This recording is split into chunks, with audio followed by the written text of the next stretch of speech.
Harusnya udah kelihatan ya. Udah kelihatan belum? Udah. Oke.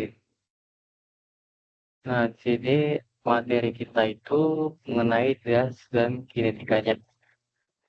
Nah, sebelum gue masuk ke perhitungan secara kuantitatif, kita mau mengenali dulu nih sifat-sifat, gue jadi warna hijau.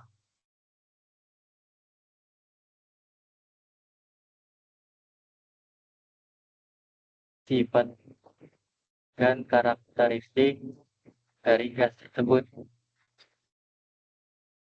Karakteristik dari gas. Nah, sebenarnya yang paling esensial itu pertama, gas itu mengisi keseluruhan ruang.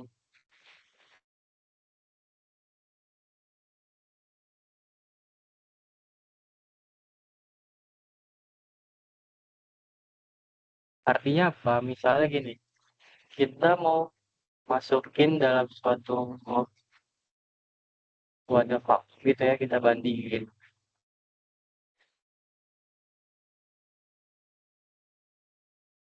Misalnya ini kita isi 1 mili H2O, sedangkan yang ini kita isi 1 mili, ini H2O dalam fase liquid, ini H2O dalam fase gas. Nah, otomatis yang berfase liquid atau cair, dia itu akan ngisi wadah yang bawahnya aja. Oke. Dia akan ngisi yang ini aja. Sedangkan yang gas, dia akan mengisi secara keseluruhan. Ini biasa harusnya sudah dipelajari di SMP ya. Dia akan mengisi ruang tersebut secara keseluruhan gitu. Nah, yang kedua, gas itu mendesakkan tekanan.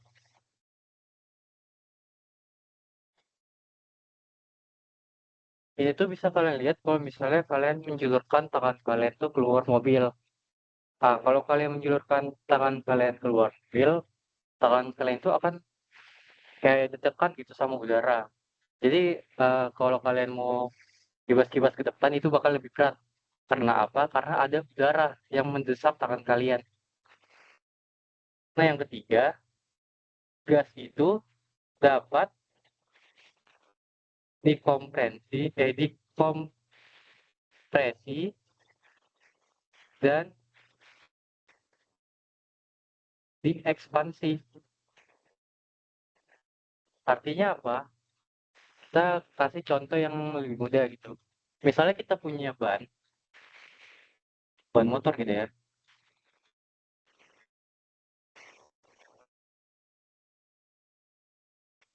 Kalau misalnya kita punya ban motor, kenapa dia bisa keras dan bisa jalan gitu? Bisa punya kayak keras dan bisa jalan terus? Itu karena ada udara kan di dalamnya. Ada udara yang menekan ruang. Sehingga apa? Sehingga ban tersebut menjadi keras. Ini artinya dia itu udara itu mengkompresi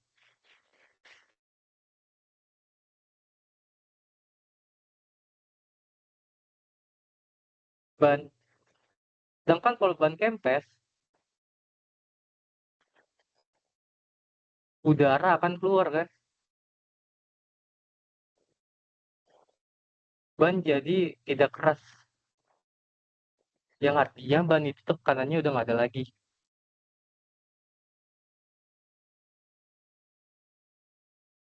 Nah, yang terakhir,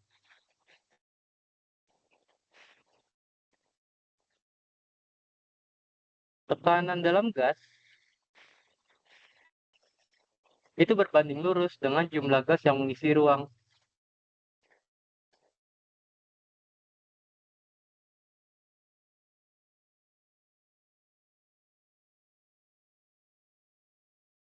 Oke, oh ya, satu lagi deh.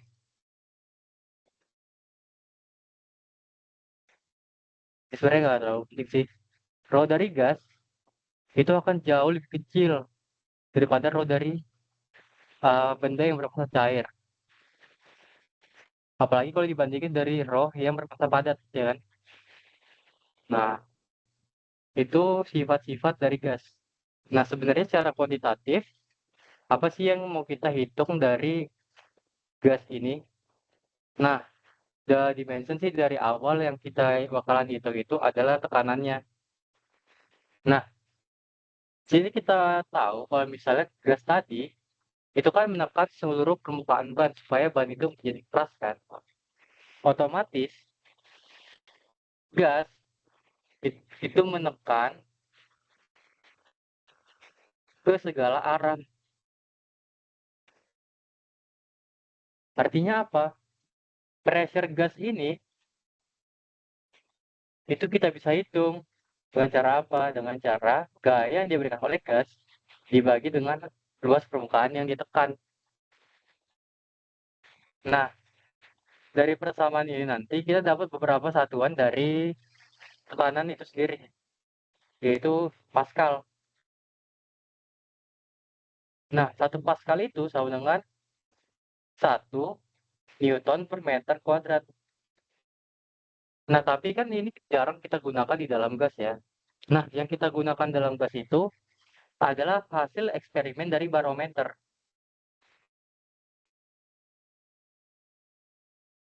Misalnya di sini kita punya barometer, ini diisi oleh air raksa. Nah, di sini ada terletakkan sebuah tabung gitu. Nah, kita tahu kalau misalnya di dunia ini ada yang namanya tekanan at, at, ATS ya, oh ya, atmosfer. Nah, apa itu tekanan atmosfer?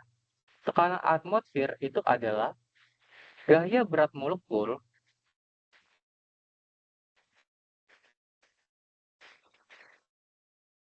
udara ya tepatnya ya, yang ditarik gravitasi bumi.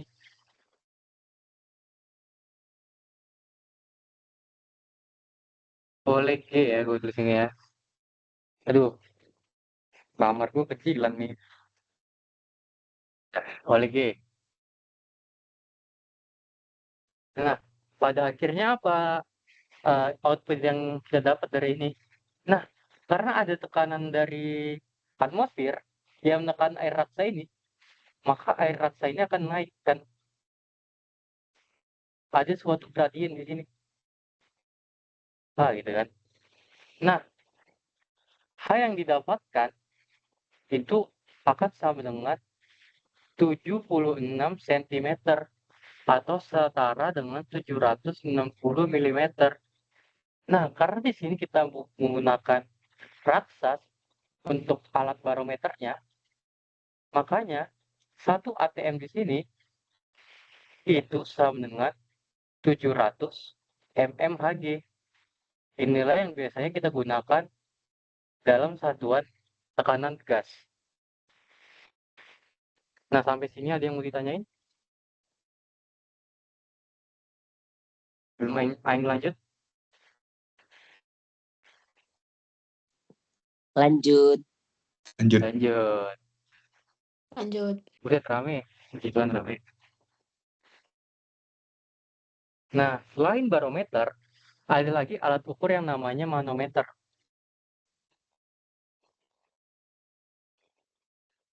Alat ukurnya itu lumayan susah digambar, jadi semoga bisa digambar ya. Bentar.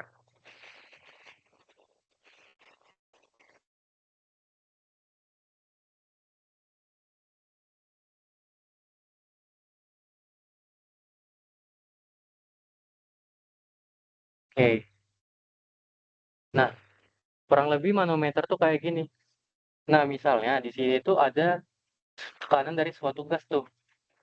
Nah, di sini tuh kita punya indikator yang sama lah ibaratnya, yaitu raksa. Nah, sini otomatis ada tekanan dari atmosfer kan. Nah, tapi kita bisa buat dengan berbagai situasi. Anggap aja di sini tuh kita vakum gitu, tutupnya. Nah, otomatis P-gas yang di sini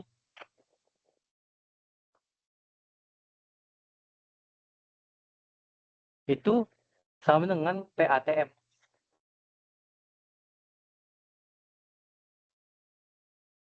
Nah, oh enggak. P-gas ini ya P-gas aja ya. Dia kita hitung dari gradien Hg-nya. Nah, bagaimana kalau misalnya kita variasiin lagi? Ntar gue salin dulu.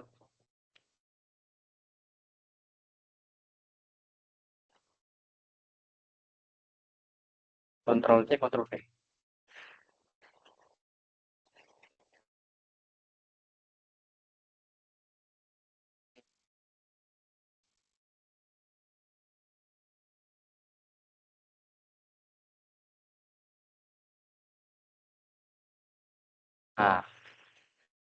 Nah, bagaimana kalau misalnya ada nih ATM, ada tekanan 1 ATM yang mengarah ke bawah,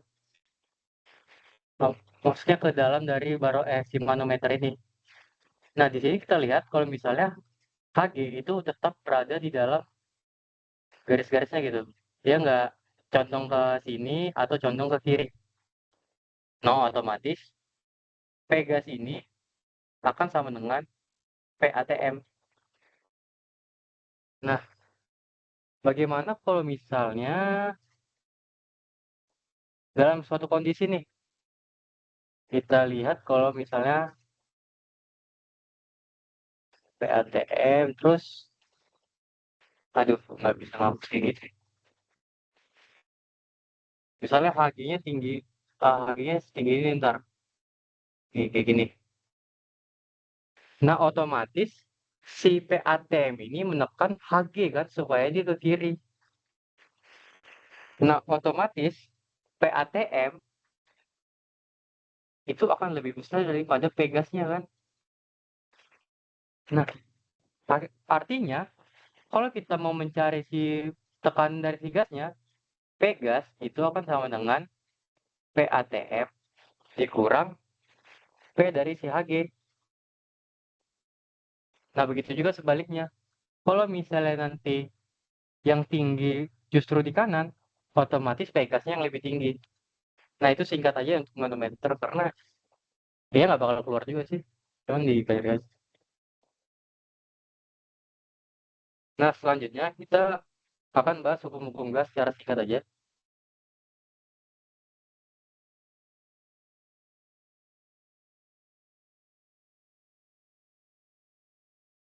Nah, hukum-hukum gas itu ada 4. Yang pertama itu hukum Boyle.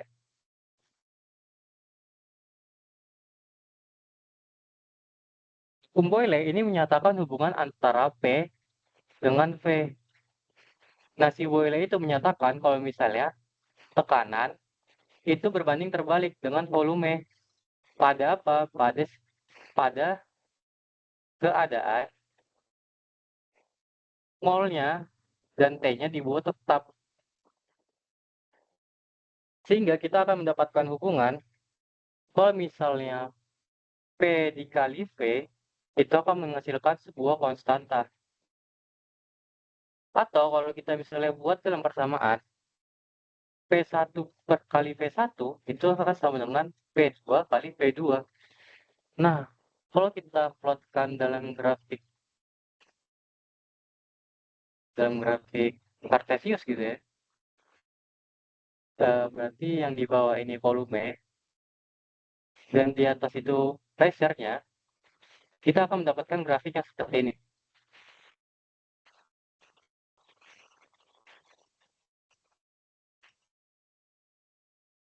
Ini biar gambar yang nggak jelek.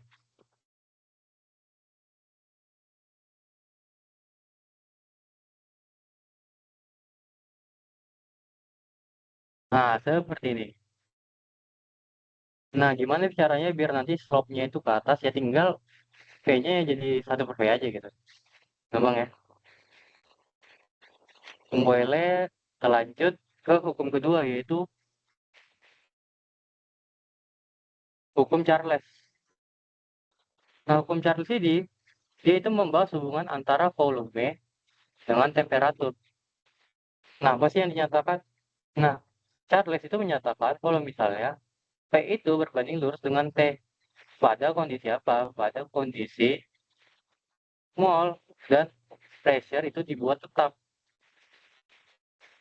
Nah, artinya kita akan punya persamaan kalau V dibagi T itu akan menghasilkan sebuah konstan. Atau kalau kita misalnya mau plot dalam suatu grafik dengan variabel bebas yang lebih dari satu, variabel terikat yang lebih dari satu, itu kita bisa tulis persamaan seperti ini. P1 per T1 sama dengan P2 per T2. Nah, kalau misalnya kita grafikkan kayak yang hukum Boyle pertama tadi, dalam grafik Cartesius,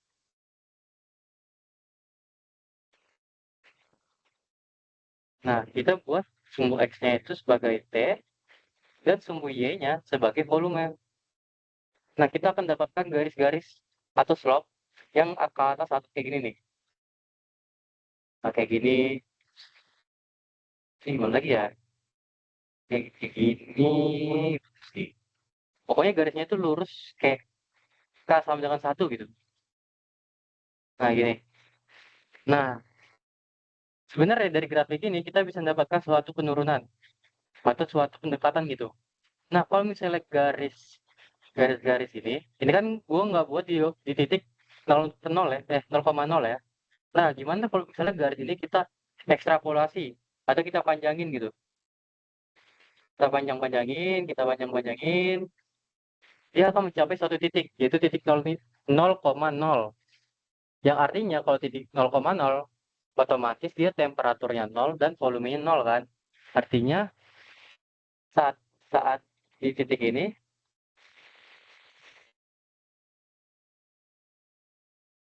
gas itu tidak punya gerak lagi.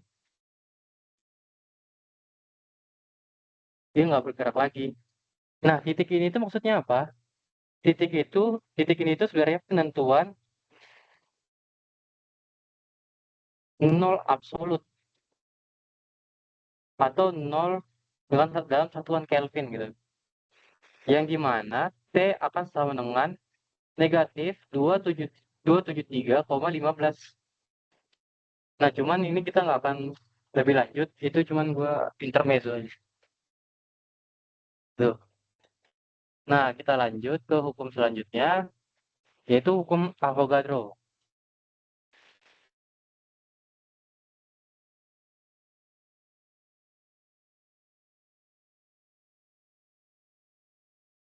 Nah, hukum Avogadro, kalau misalnya di gas, bukan di hukum kimia dasar ya, bukan hukum dasar kimia ya, dia itu menyatakan hubungan antara volume dengan mol gitu.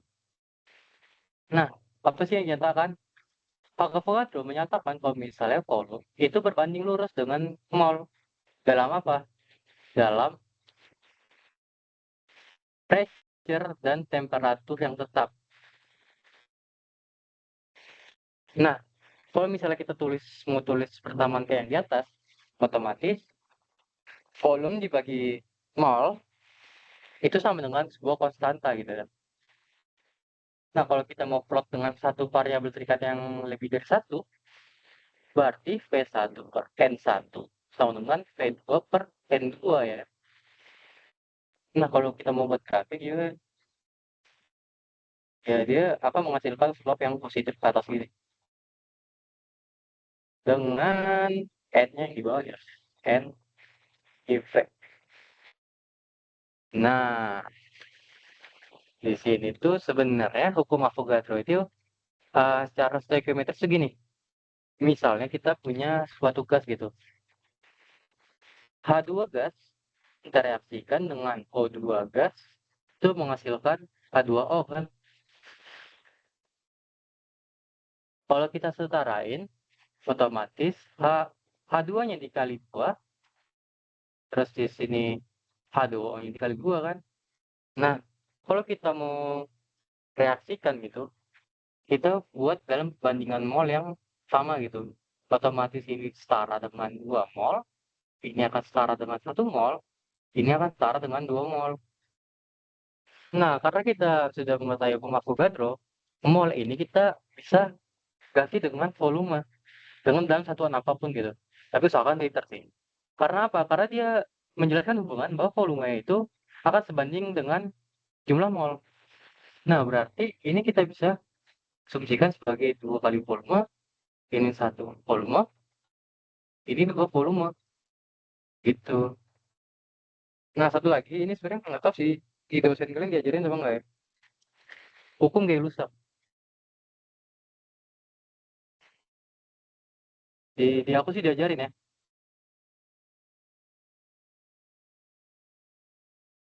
Nah, hukum Aku Gay-Lussac diajarin juga, itu, aku diajarin. oh diajarin ya, oke. Hukum Gay-Lussac itu dia menyatakan, aduh ini gue hapus lagi.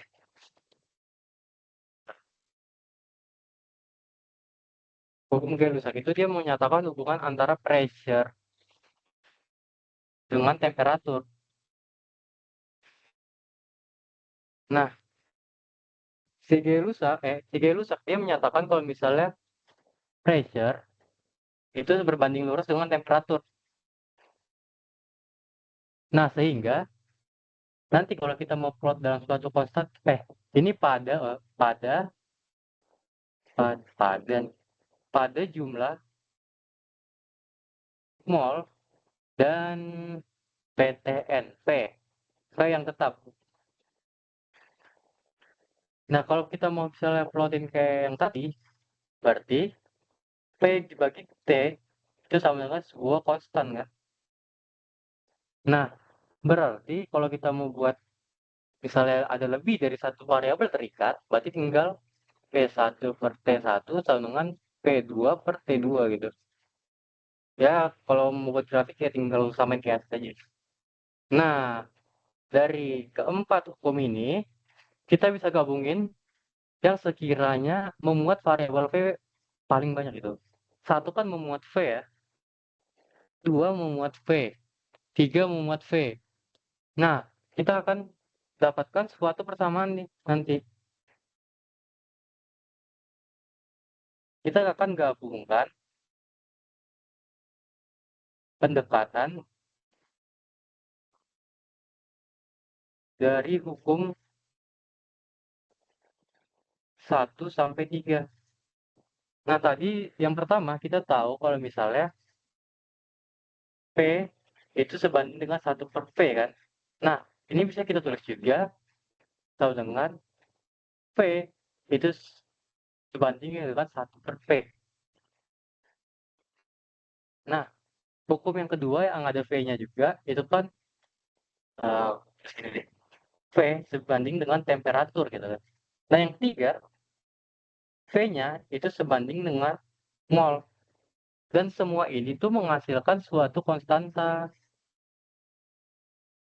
Nah, kalau misalnya kita gabungkan, P itu akan sebanding dengan N kali T dibagi P. Nah, yang dimana ini tuh terikat dengan suatu konstanta kan. Nah, kalau misalnya kita pindahin kayak gini, kita pindahin ini ke kiri, berarti P kali V dibagi NT itu akan setara dengan suatu konstanta. Nah, konstanta ini yang kita kenal biasanya dengan istilah R dalam gas ideal. Nah, R ini setara dengan 0,082 liter ATM per mol Kelvin atau R sama dengan 8,314 joule per mol kali Kelvin. Apa nih gue dalam.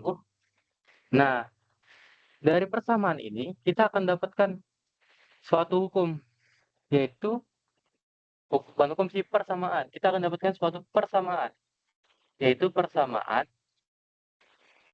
gas ideal. Yang biasanya kita tuliskan sebagai kali V sama dengan N kali R kali T. Nah, sampai sini ada yang mau tanyain? Lanjut.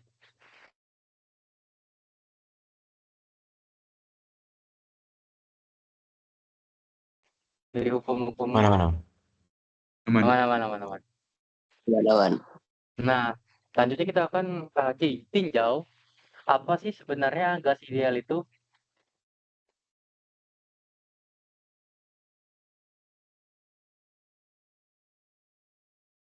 Nah, gas ideal itu yang pertama, molekul dari gas tersebut itu tuh volumenya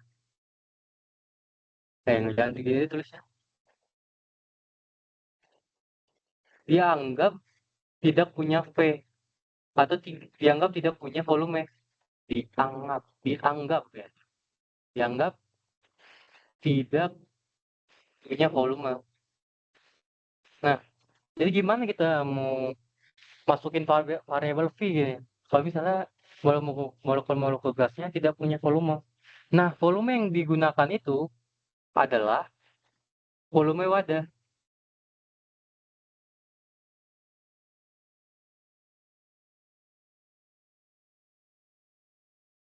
Tuh, pendek banget. Nggak, terus di bawah aja ya.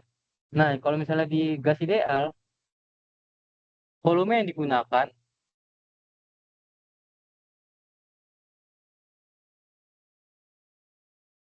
adalah volume wadah.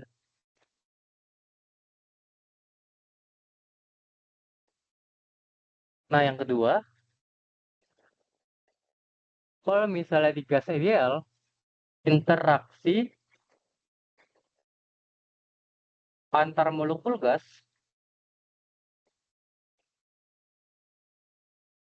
itu tidak ada.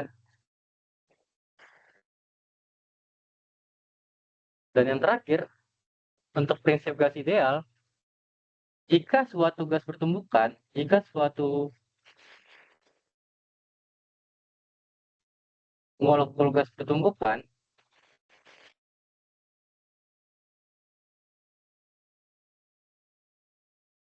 dia akan mengalami tumbukan lenting sempurna.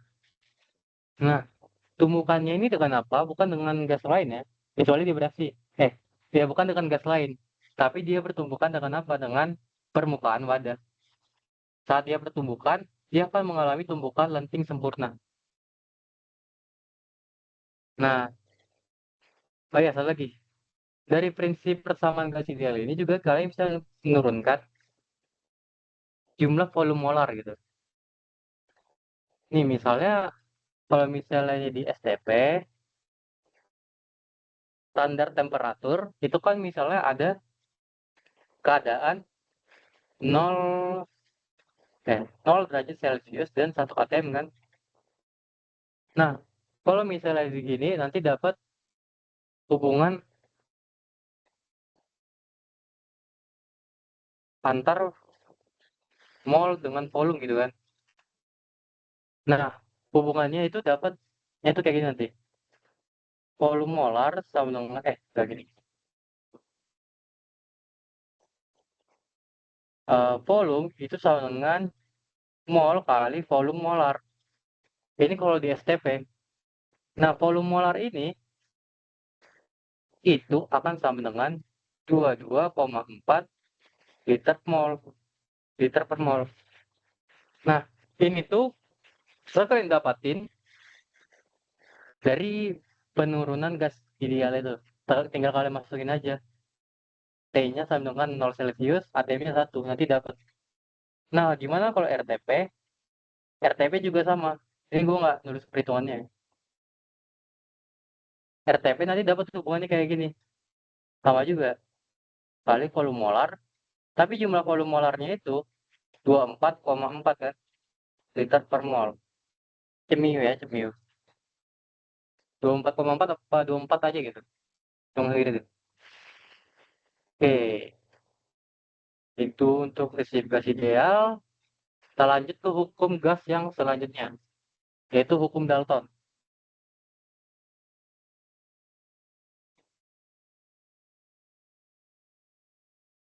Nah, hukum Dalton itu nyatakan kalau misalnya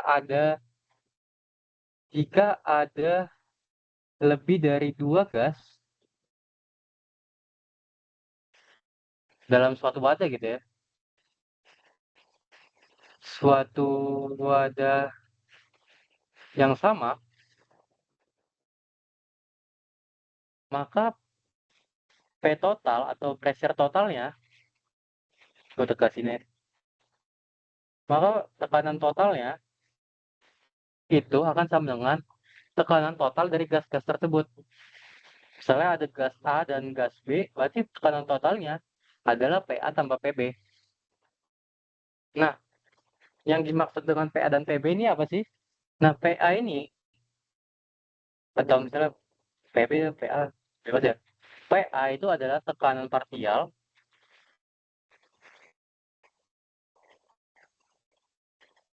dari gas A.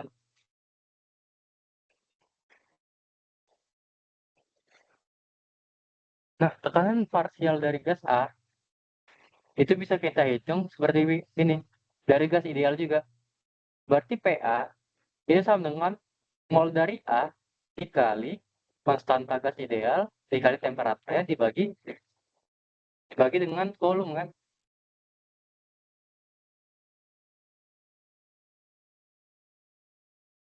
Nah, di sini kita tahu kalau misalnya gas itu nggak pernah sendiri kan. Nah, otomatis kita perlu menghitung tuh yang namanya fraksi mol.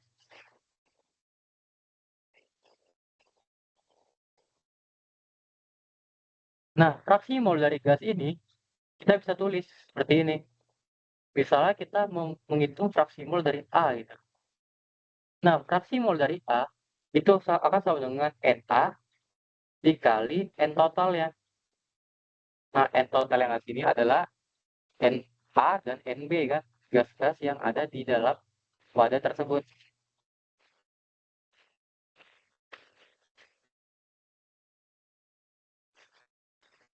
Nah, kita tinggal pindahin aja Na ini dalam bentuk PV-NRT.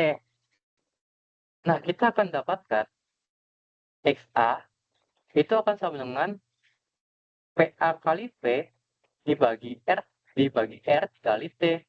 Nah, begitu juga dengan N totalnya gitu kan. Berarti, oh ini kurang ada.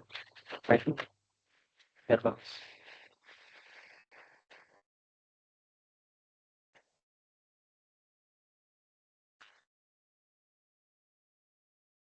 N totalnya adalah Na tambah Nb. Kita tinggal ubah juga formatnya sama seperti yang di atas. Berarti PA kali V dibagi RT itu akan ditambah dengan VB kali V dibagi R dikali T. Nah, dari ini bisa kita coret gitu. Apa yang kita coret?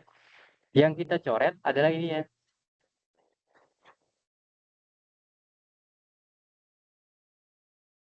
Coret, kita coret, kita coret. Nah, nanti XA sisa apa? XA itu akan sama dengan PA dikali PA tambah P tambah PB. Nah, PA tambah PB ini merupakan PT kan, atau tekanan total. Nah, berarti dari rumus ini kita bisa ubah XA sama dengan PA dibagi PT. Nah, kita akan dapatkan hubungan kalau misalnya kita mau mencari tekanan dari A, itu akan sama dengan PA dikali XA dikali PT. Nah, sampai sini ada yang mau ditanyain?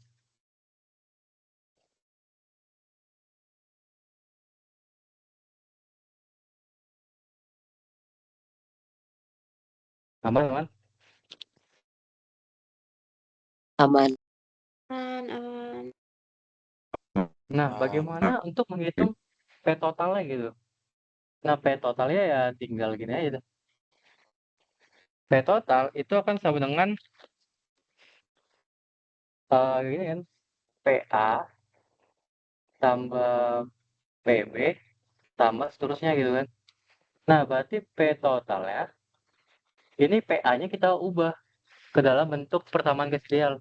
Otomatis PA-nya itu akan sama dengan Na kali R kali T bagi V ya. Begitu juga dengan yang B, NB kali R kali T bagi V, dan seterusnya. Berarti P total itu akan sama dengan jumlah molnya kan. Molnya kita keluarin aja.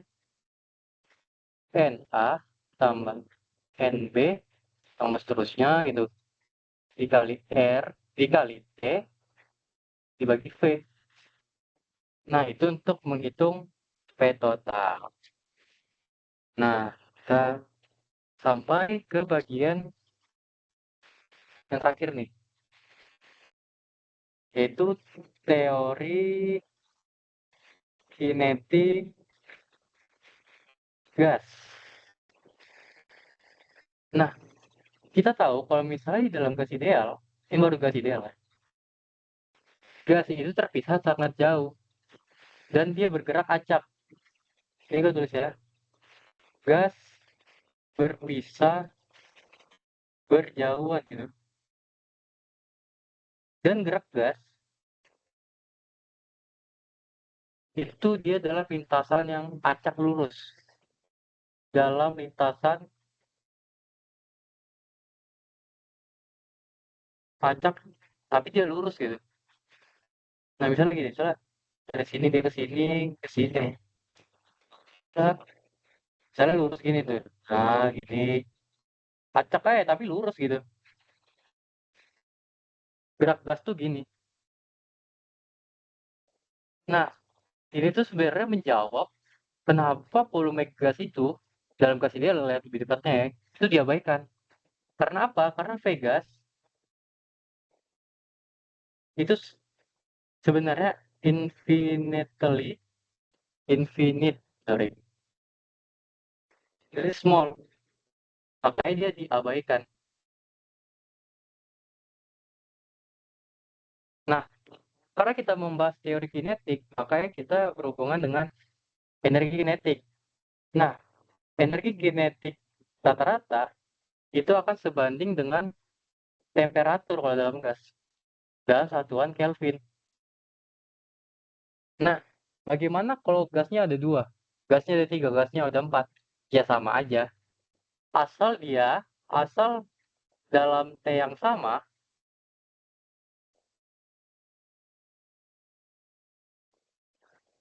ya dia tetap sama aja. Meskipun gasnya berbeda gitu. Ya kinetikanya tetap sama. Nah, di sini kita bakal tahu dapat persamaan kalau misalnya EK dalam gas itu akan sebanding dengan 3/2 kali konstanta Boltzmann kali temperatur. Nah, ini tuh untuk menghitung energi kinetik dalam suatu gas untuk satu molekul gas. Nah, bagaimana untuk satu mol? Untuk satu mol, energi kinetik itu akan setara dengan 3/2 kali R kali T. Nah, ini untuk satu mol gas. Terdapat hubungannya, kalau misalnya R itu akan sama dengan KB dikali Na. Nah, kita juga tahu kalau misalnya di fisika, energi kinetik itu sama dengan setengah kali M kali P kuadrat. Tapi V kuadrat yang kita gunakan di sini adalah V kuadrat RMS. RMS ini apa? RMS itu adalah root mean square. Nanti dapat kok kenapa root mean square. Nah, bagaimana sebenarnya kita melakukan pendekatan dalam kinetika gas ini?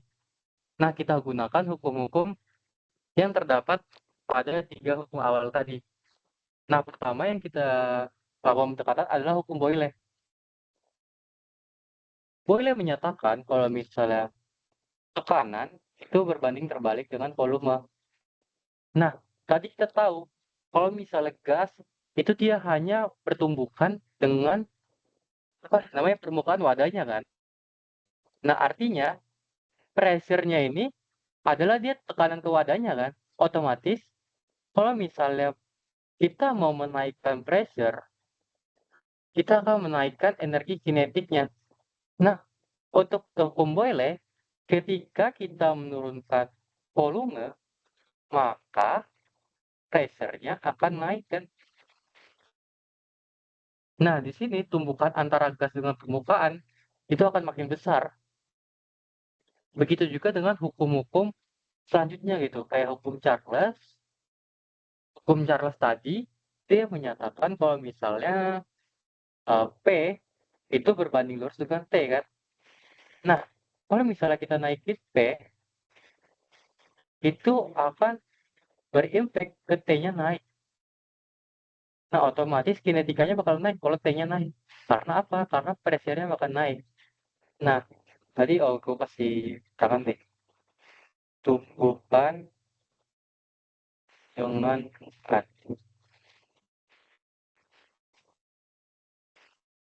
Nah, bagaimana dengan Avogadro? Nah, aku tadi menyatakan kalau misalnya mana? Oh ya, V itu berbanding lurus dengan N kan? Charles bener nggak P sama T? Kayaknya gue salah. Oh ya, ya, ya, ya. Saya banding T.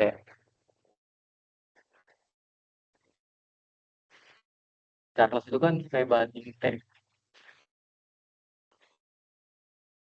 Charles itu kan V berbanding T ya.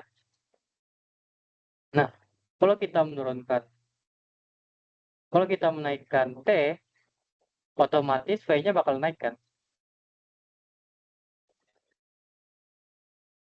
Nah, kalau V-nya nanti naik, tekanannya bakal turun. Nah, kok aneh gini nih? Bentar.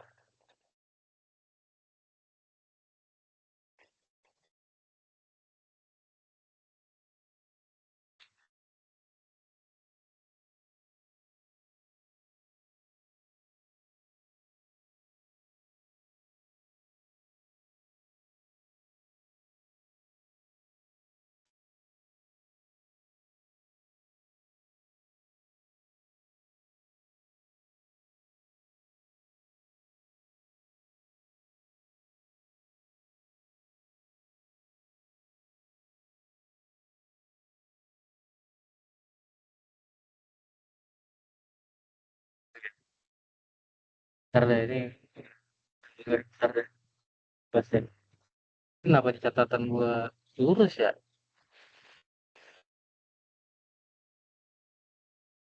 Ntar sementara gini dulu deh. Gue ntar cari kenapa alasannya ini. Kan P banding N. Lah, iya itu naik juga. Ntar ini kayak one weird deh. Catatanku naik, Cok. Ntar deh. Nah, ini kita skip dulu intermezzo. Karena ini sebenarnya nggak terlalu penting juga. Dekatan aja. Ini kenapa salah ya? Ntar dah, aku cari dah. Sorry banget nih ya. Nah, kita lanjutin ke energi kinetiknya dah. Back to the topic dah. Gak usah pendekatan-pendekatan. Nah, kita tahu tadi kalau misalnya energi kinetik dari gas, itu akan sama dengan Kb, 3/2 kali Kb, kali temperatur. Nah, yang dimana ini akan sama dengan setengah kali F kali V RMS kuadrat. Nah, yang dimana sebenarnya rumus ini itu berasal dari yang namanya persamaan Maxwell Boltz apa dia teh? Boltzmann Boltzmann teh gitu. Nah, yang dimana ntar persamaan itu gini, NV per NT N total itu akan sama dengan 4P dikali dengan massa per 2P kali R kali T dikali dipangkatkan 3/2 dikali V kuadrat dikali Euler bin massa kali V kuadrat dibagi 2 pi RT. Nah, ini sebenarnya nggak penting-penting amat, cuma ini bakal menjadi pengetahuan kenapa kita pakai VRMS, bukan V yang lain. Karena apa? Karena kalau misalnya kita plotkan dalam grafik, grafik ini nih. Nah, kalau misalnya kita plotkan dalam grafik, dan ini sumbu Y-nya sebagai NV gitu ya, NV per N total, dengan sumbu X-nya sebagai velocity-nya, nanti kita dapatkan grafik dalam suatu suhu tuh kayak gini. Wah, nggak sabar, nggak bagus. Anggap aja ini lurus ya. Anggap aja ini lurus. Nah, puncak ini merupakan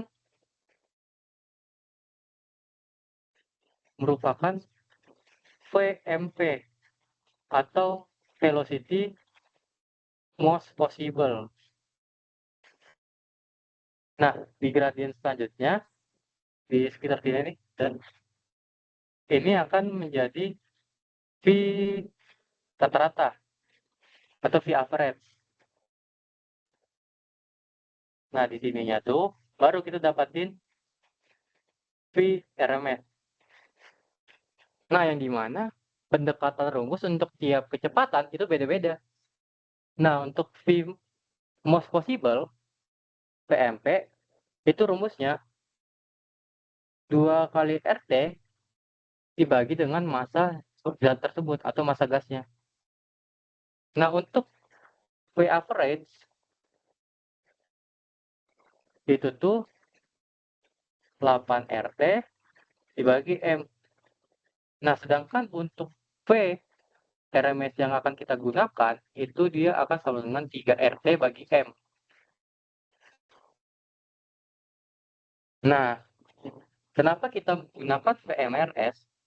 Padahal sebenarnya plot grafik puncaknya gitu, paling tinggi itu di sini kita lihat VMP gitu. Nah, kenapa? Karena kalau misalnya kita plotkan gitu, secara bagus gitu, di GeoGebra atau apa, ini kan suatu gradien pada suhu tertentu ya, atau pada massa berat suatu gas tertentu. Kalau misalnya kita bagi gitu di tengah, ini tuh nggak simetris. Yang dimana harusnya yang di kanan tuh makin besar ya. Harusnya di kanan makin besar. Cuman ini gambarnya jelek. Ntar gue perbaiki deh.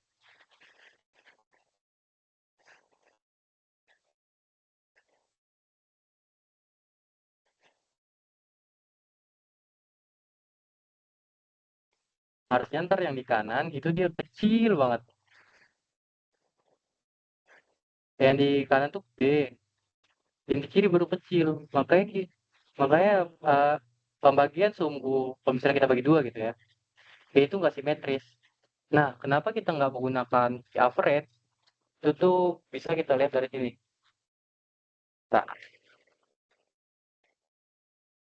kita tahu kan, tadi itu kalau misalnya Eka, itu akan sama dengan setengah N per N2 ini. Setengah kali M kali V kuadrat. Nah, sebenarnya alasannya simpel banget ya. Karena by default, V kuadrat itu ya V RMS. Karena RMS itu kan panjangan dari root mean square gitu kan. Square dikuadratkan. Nah, kalau misalnya kita tuliskan gitu, V RMS, itu akan sama dengan V1 tambah V2 dikuadratkan ditambah seterusnya V seterusnya dibagi dengan jumlahnya gitu, n-nya V gitu. Dan gitu berarti dibagi n gitu.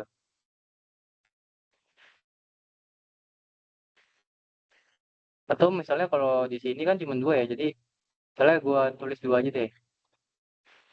V1 kuadrat tambah V2 kuadrat dibagi dengan 2 kan. Nah, itu alasan kita mengapa gunakan V ini daripada V average. Meskipun P average secara gradien dia berada di puncak. Nah, karena di sini grafiknya tadi kurang bagus, gue kasih pendekatan aja. Kalau misalnya T-nya, kalau misalnya laju atau kecepatannya, V itu bergantung pada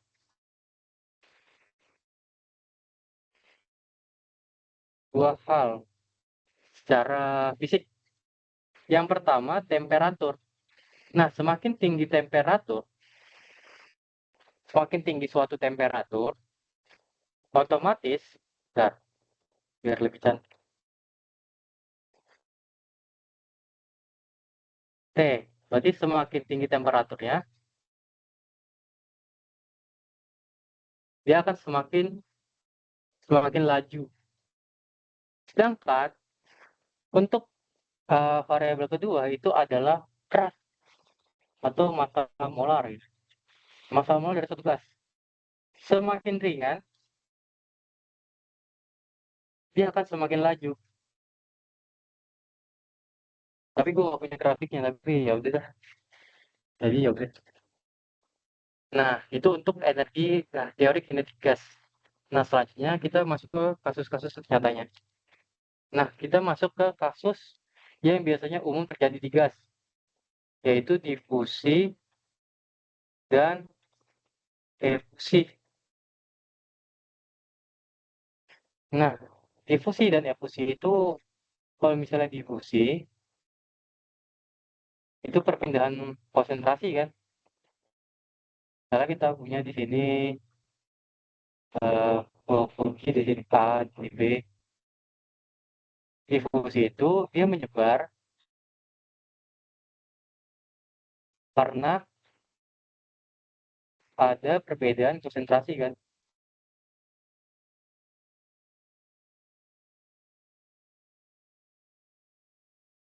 Nah, nanti dia akan menyesuaikan konsentrasinya gitu, supaya berada dalam keadaan seimbang.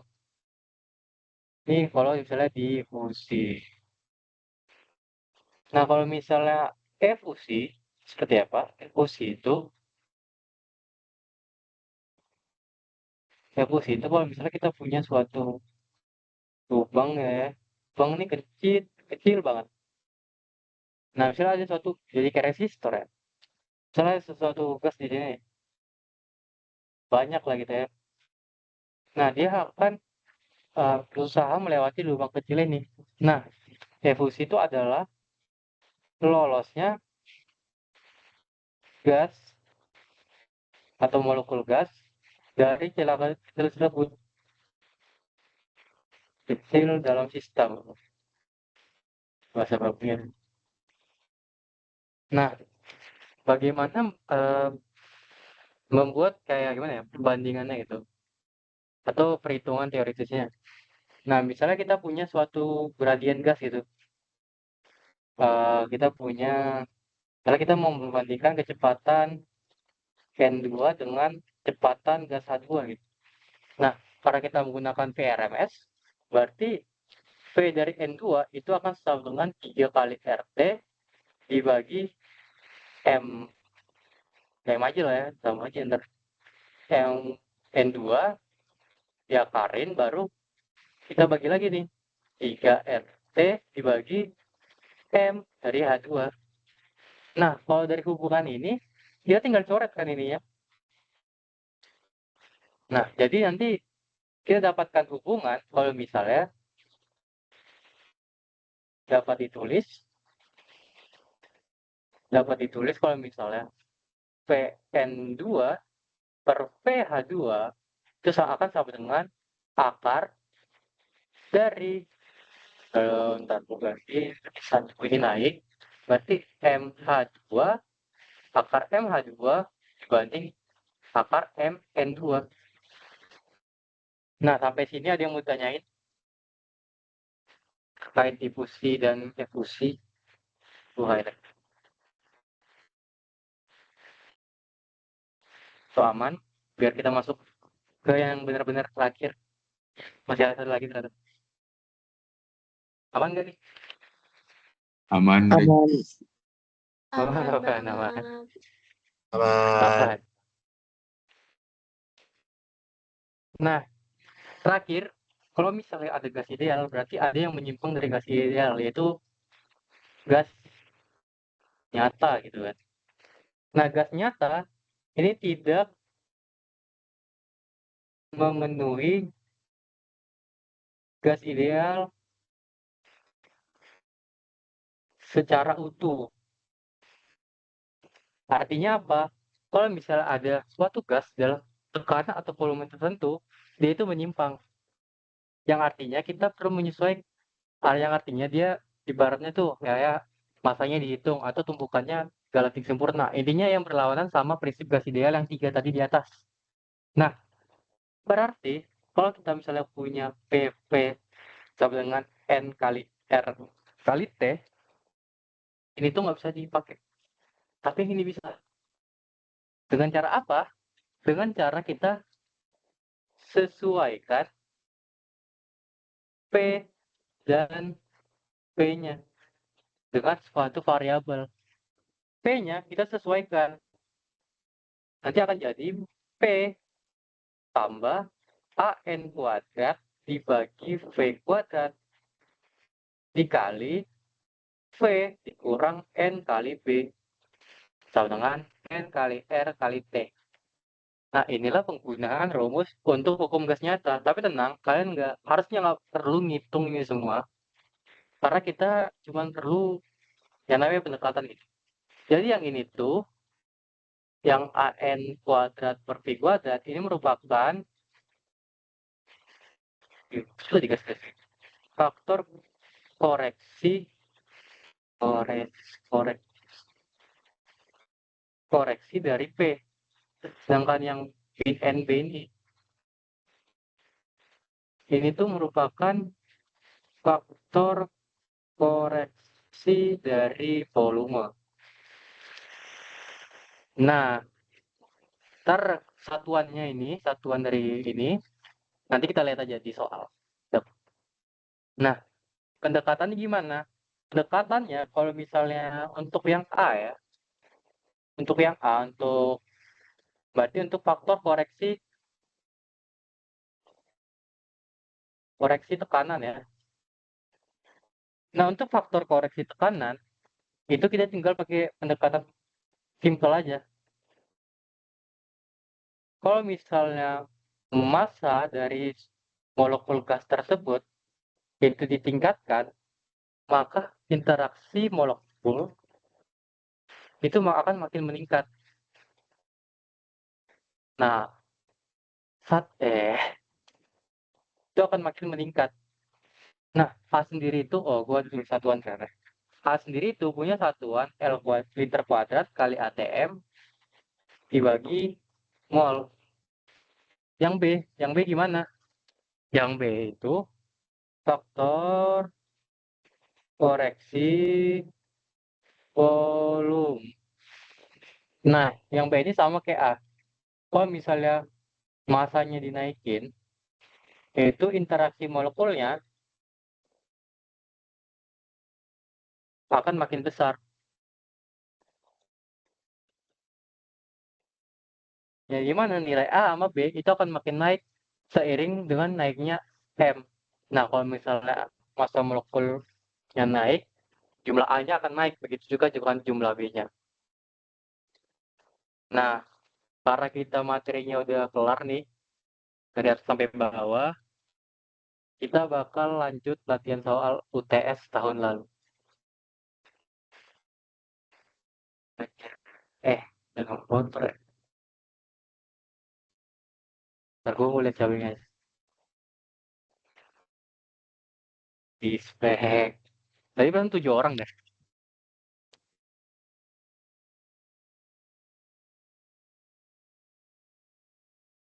Bukan ini. Gimana ya? Wait ya.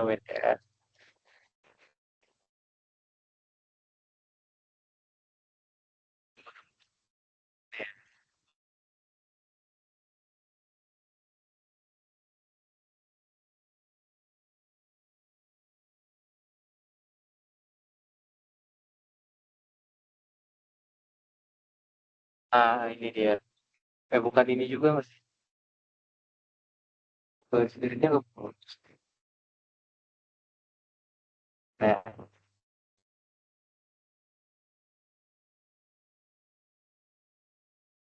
ya udahlah ya, potong coy ini ya. Oh nggak potong sih soalnya semua. Ya udah.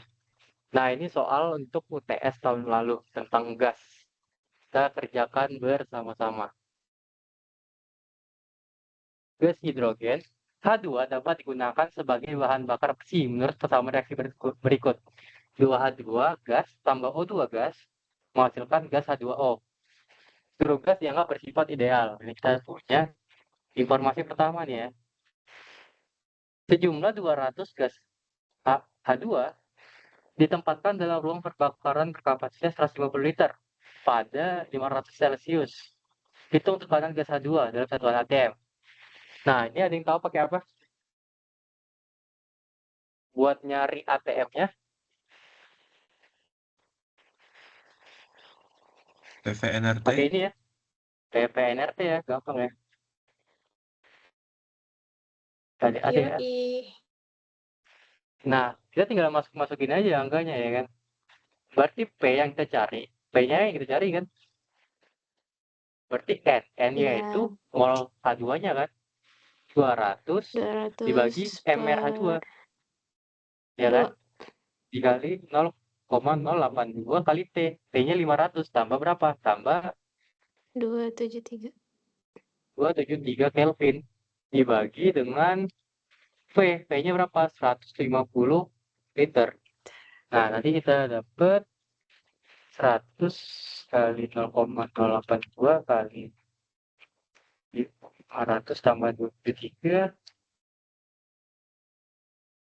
450. Berarti nanti tekanan total gasnya itu sekitar 42,25 atm. Ada yang beda nggak perhitungannya? Apa kalian itu? Oke, aman ya. Ini nomor satu, nomor poin A ya. Nah, kita lanjut ke poin B. Aman.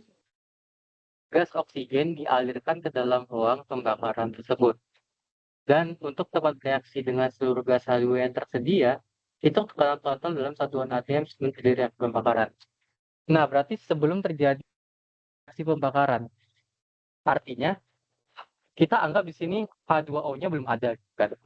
Tapi kita tetap bisa pakai dari reaksinya gitu. Berapa ATM yang ada? Ya kita tinggal tulis ulang aja pertama aja kan.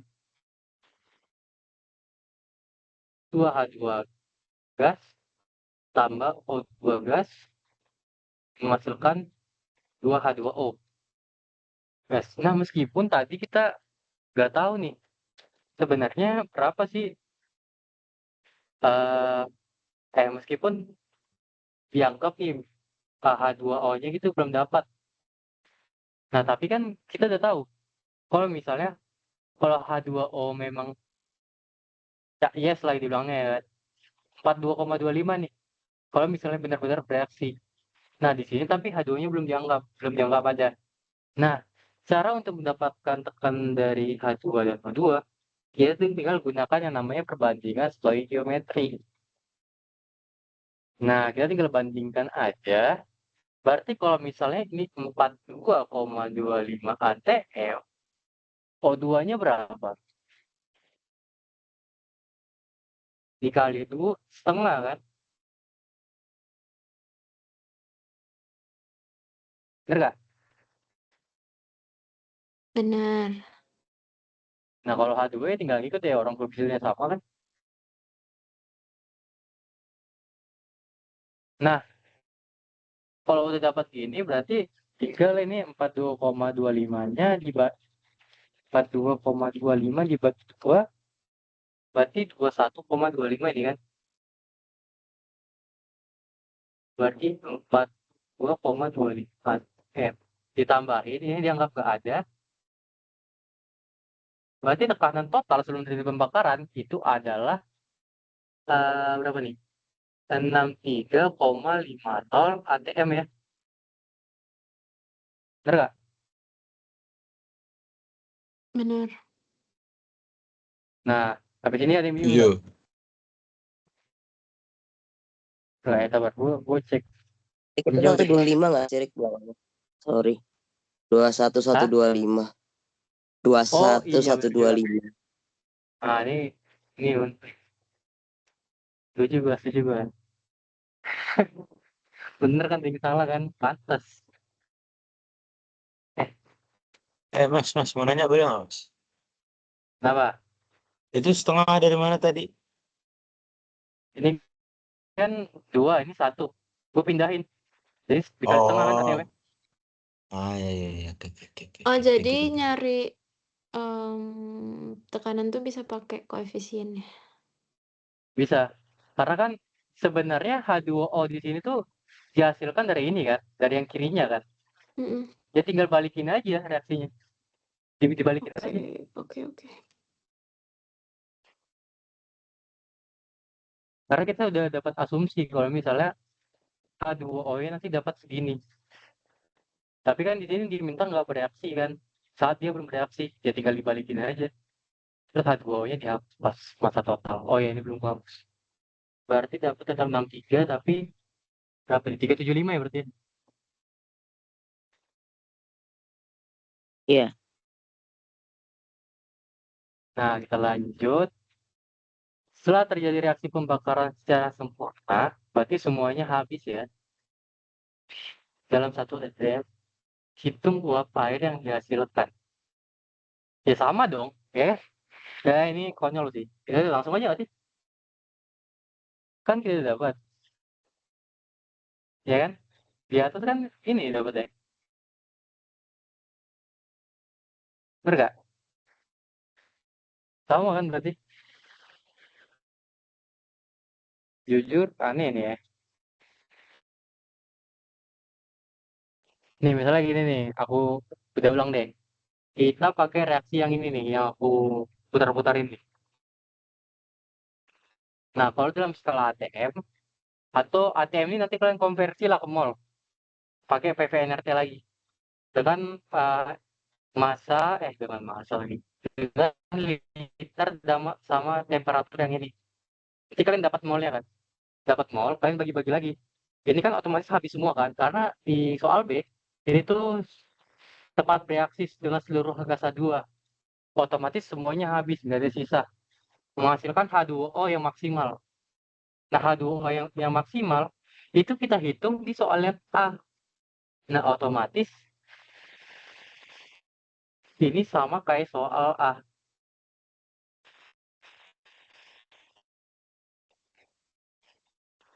Yang dimana akan sama dengan 42,25 ATM. Nah, ada yang bingung nggak? Aman. Aman nih, serius nih. Boleh nengok Serius nih. itunya lagi gak? Boleh nengok Apa? persamaan reaksi di atasnya gak? Sabar. Bentar, gue ini Oh iya, gue aman. aman ya? Aman. Tapi kalau misalnya dihasilkan kayak, misalnya dia hasilnya bukan cuma H2O gitu, misalnya ada CO2-nya juga, terus itu nanti ngitung volumenya gimana? Apa ulang-ulang? Nah, ini kan reaksi pembakaran kan ya. Cuman Hmm. kebetulan aja ini sama H2 gitu. Kalau misalnya kayak sama kayak hidrokarbon gitu kan ada CO2 tambah H2O gitu kan. Nanti kan itu kan volumenya nanti kan terbagi antara dua itu. Terus nanti cara tahunya gimana? Berarti volumenya terbagi dua. Pakai ini apa? Hukum kekalahan massa. Oh, oke. Hukum kekalahan massa berarti masa awal sama dengan masa akhir. Tapi kalau misalnya soalnya kayak gitu, berarti lu mau ngitung apa tadi? Eh ini yang sama kayak ini apa sih tekanan uap air misalnya gitu kan. Cuman asalnya kan dia ada Oh, H2, ada tekanan. CO2-nya juga hasilnya gitu. Oh, berarti yang diketahui apa? Yang diketahui Temperatur sama temperatur sama volume awalnya gitu. volume awal. Oh, berarti tinggal temperatur sama volume awal. Berarti volume awal. Terus, tetap sih. Tetap pakai Kekekalan massa. hukum kekalahan massa. Oke. Atau bisa pakai, berarti aku nyari urgensinya nyari N kan? Iya. Urgensinya nyari N berarti Hmm, harusnya soal kayak gitu ada tekanan awalnya. Harusnya. Oke. Soalnya kalau mau nyari hukum kesalahan massa, tetap pakai perbandingan mol. Atau ntar molnya, kalau harusnya bisa nih, harusnya molnya langsung pakai koefisien aja. Di Oke. pikiran aku sih gitu ya sih. Oke, oke, oke. Ngerti. Ntar, kayak gue ada salah ngitung. Yang mana tuh? Karena berbeda. Ini antara gue yang salah ngitung apa Gahar yang salah ngitung nih? Harusnya bukan gue yang salah ngitung.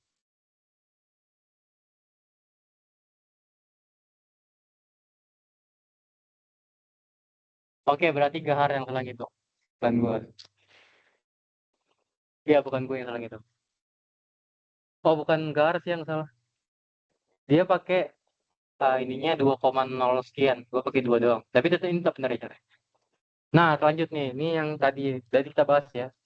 Untuk soal D, ada yang punya ide nggak cara ngerjainnya gimana? Ini kan dari ketahui nih, kalau misalnya kelas ini menyimpang dari hukum gas ideal. Kita harus melihat analisisnya dari A, persamaan van der Waals-nya, sama B, ya kan? Nah, pada kondisi suhu, jumlah mol, dan volume yang sama, tentukan gas yang memiliki interaksi molekul antar molekul paling lemah. Sebenarnya ini bisa pakai interaksi ikatan. Kalau interaksi ikatan, nanti dapat juga sama, dapat hasilnya itu sama kayak kalian pakai analisis yang buat tadi, yang paling terakhir kita bahas. Yang ini, kita pakai pendekatan AB ini. Nah, dengan menggunakan pendekatan, dengan menggunakan pendekatan itu, ada yang punya ide nggak? Kita nentuinnya dari apa ini? Nentunya dengan apa? Dan nyari yang paling lemah ya. Ini gue spill dikit deh, spill dikit. Nah, gue spill. Nah, ada yang punya ide nggak? Gimana cara menentukan yang paling lemah? Berarti bandingin nilai A-nya yang mana yang lebih kecil. Bisa, bisa. Tapi ada yang lebih ini nggak? Karena kan kita sebenarnya nyari interaksi. Ada yang lebih mudah nggak? A bisa, sebenarnya A langsung ketemu ya. Ntar. Tapi secara umum ya, secara umum. Kalau misalnya gue tutup deh A-nya deh, gue tutup A sama B. Cara kerjanya gimana? Gimana tuh? Cara kerjanya tinggal massa molekul gasnya berapa? Iya nggak? Iya, kita cari sebenarnya bisa juga pakai A dan B. Nanti dapatnya H2 juga.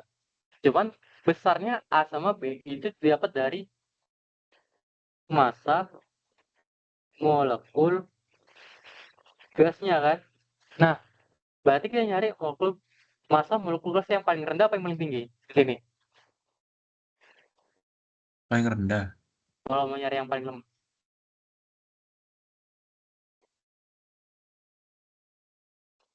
Nih gue buka lagi deh. Nih ini ya. Kalau misalnya massa molekul suatu gas itu semakin tinggi, maka interaksi molekulnya itu akan semakin kuat atau semakin tinggi juga. Begitu juga dengan faktor yang B-nya. Nah, berarti kalau mau nyari yang paling lemah, kita nyari massa molekul antara tiga ini yang paling besar apa yang paling kecil? Paling kecil. Ya, yang paling kecil.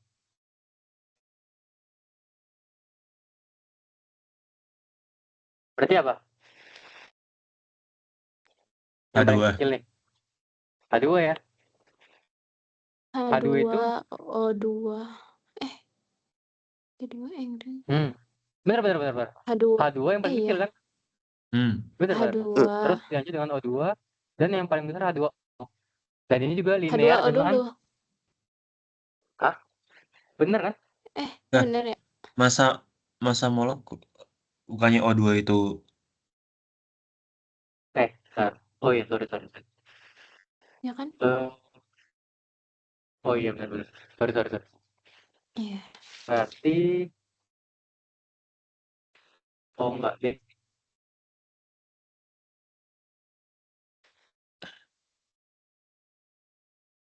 Oh ya H2 deh.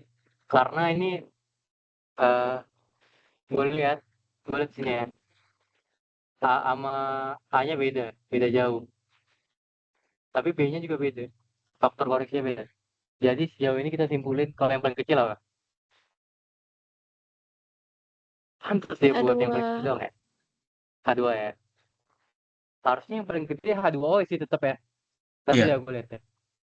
Harusnya tetap gede H2O karena dia punya ikatan hidrogen. Bukan O2. Ntar gue lihat lagi dulu. Nah, ini ada yang bingung nggak kenapa? Aman, Mas. Cuma maksudnya Aman aku ya, bingungnya aman ini ya. massa molekul itu berarti massanya kan bukan MR kan? Iya harusnya masanya ya. Tapi aku bingung kenapa ini 0,31 gitu. Ini Ntar gue anggapnya gini cari. aja, kan tadi O2 itu kan setengah mol berarti kan? Berarti kan dia Oh massanya iya benar-benar 16 ya. gitu ibaratnya. Baru gue ingat. Gitu nggak? Dibalikin ke atas ya. Iya benar-benar. Ya kan? Gue Berarti itu kan? analisis. Ya, tadi aku bingung karena analisis ikatannya coba. Jadi aku ngitungnya itu terpisah, bukan di dalam reaksi yang di atas ini. Thank you. Jadi maksudnya gimana tuh kalau gitu? Nih, tadi maksud derajat tuh gini. Ini tuh sebenarnya representasi dari reaksi yang ini. Mana Mm-mm. nih? Yang ini. Mm-mm. Nah, massa O2 itu kan setengah dari massa H2O kan. Mm-mm. Ya otomatis H2O paling gede ntar makanya. Oh, tapi H2 tetap paling kecil karena emang Paling kecil. Karena MR-nya juga kecil kan. iya, oke. Nah, yang terakhir. Pada temperatur tertentu, gas oksigen berefusi 1,415 lipat daripada suatu gas XO2. Tentukan senyawa XO2 tersebut. Nah, berarti kita tulis ini persamaannya. Berarti RO O2 itu akan sama dengan 1,415 RXO2 kan? Bener nggak? Apa terbalik? Bener kan? Ini kan lebih kencang. Berarti ini harus dikali. Bener? Hmm. Apa terbalik ya? Bener nggak aja? Coba kayak anyone.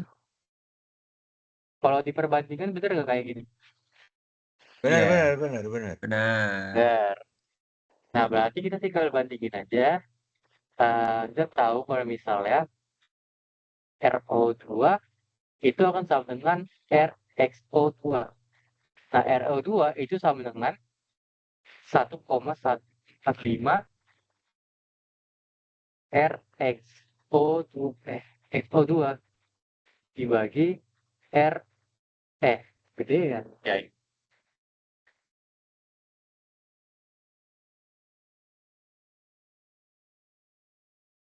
RXO2.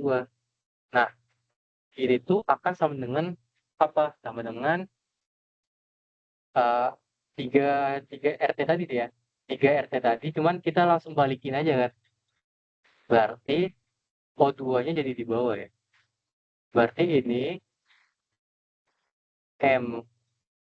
MXO2 dibagi akar MO2 kan. Nah ini gak bingung kan kenapa terbalik?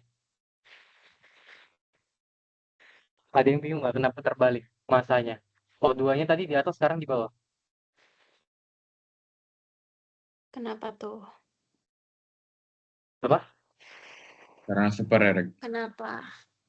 Ya karena sabar kan. Tadi kan kalau misalnya Oh, aku tulis paham. lengkap, kan tadi di atas ada 3 RT kan. 3 RT Iya. aku coret. 1/M. Naik-naik kan. Diputar dia. Mm-mm. Oke, Nah, Jadi paham. kebalik. berarti jadi kebalik ya. Nah, jadi ini bisa dicoret ya. Berarti 1,415 kegedean dah itu antara yang naik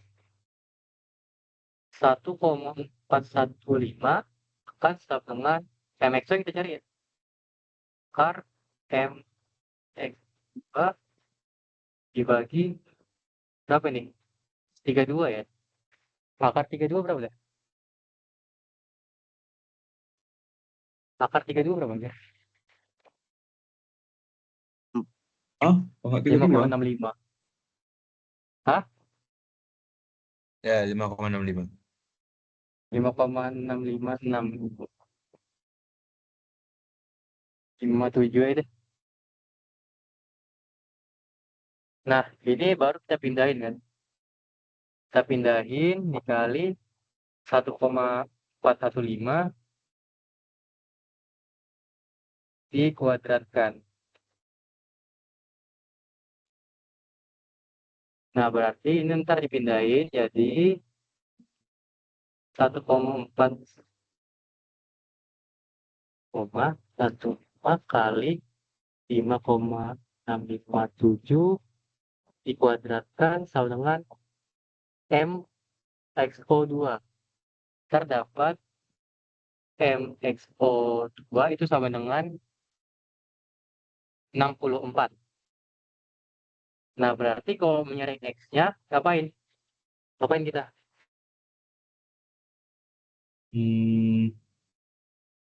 Ngapain cuy? Sorry baru Rick, dapat aku lupa itu M itu apa ya maksudnya? M gede. massa molar. Oh, ya udah. Massa molar, hitung massa molarnya. Ya ngapain? Ya ngapain Cari kita? Ngapain di kita? itu.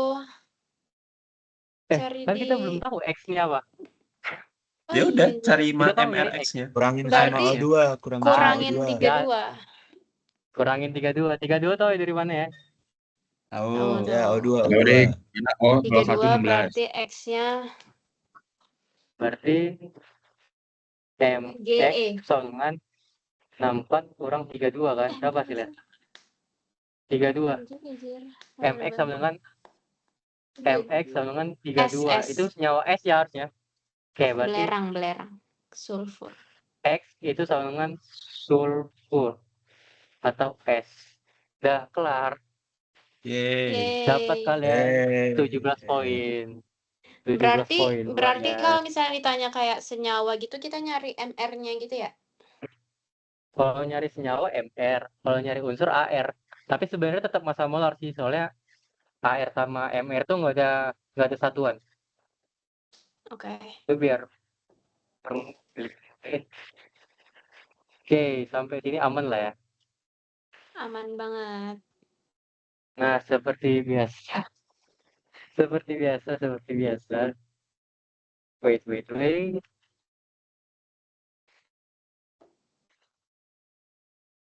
ya.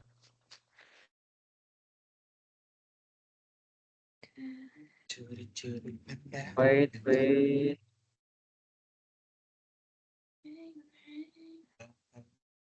Nah, karena ini selesai dan ini aman semua kan, nggak ada yang bingung ya. Soalnya ini tadi ya, Aman. aku cari. Oh, ini dia clear tadi ya, aman ya. Nah, di gua Bapak save pintar dulu. aman, sumpah. With your change. Gas. Mati. Anjir. Nah, karena udah aman dan gua membutuhkan ini, gua sangat pribadi membutuhkan ini, jadi silakan gua minta Apaan? tolong dari hati yang terdalam untuk mengisi gini. Apa tuh weh? Tolong banget gitu. Ini kayak analogkan doang, gua butuh untuk berkembang. Anjay, mantap. Paling di Anjay. post coy di YouTube. Oh, Coba tuh bintang 5 bercarut, dong, bintang Tolong 5 sabar, mana dong. itunya anunya belum? Apanya? QR-nya mana? Oh, QR. Oh, sorry. Ini QR ya. Riko tahun depan OTW ngajar di ini anjir ILC. Master TPB. Oh gitu, oke. Memang boleh ngomong itu. Emang boleh. Boleh. Ngomong Mister. Boleh lah. Kekurangan nggak ada. Kurang. Jangan gitu, jujur dong. Jujur-jujurnya itu udah nggak ada identitas, Cok. Cuma tetap ketahuan sih ya. Dari cara nulis ketahuan sih sebenarnya. Ya kan? Ini pertanyaan apa sih ilmu yang tidak didapat di kelas dari total yang tidak didapat? Enggak, itu kan ini, Cok. Kan apa kayak penurunan bilox tadi emang ada dijelasin di kelas aja. Enggak. Pas bagian awal Ada. yang kepotong karena lagi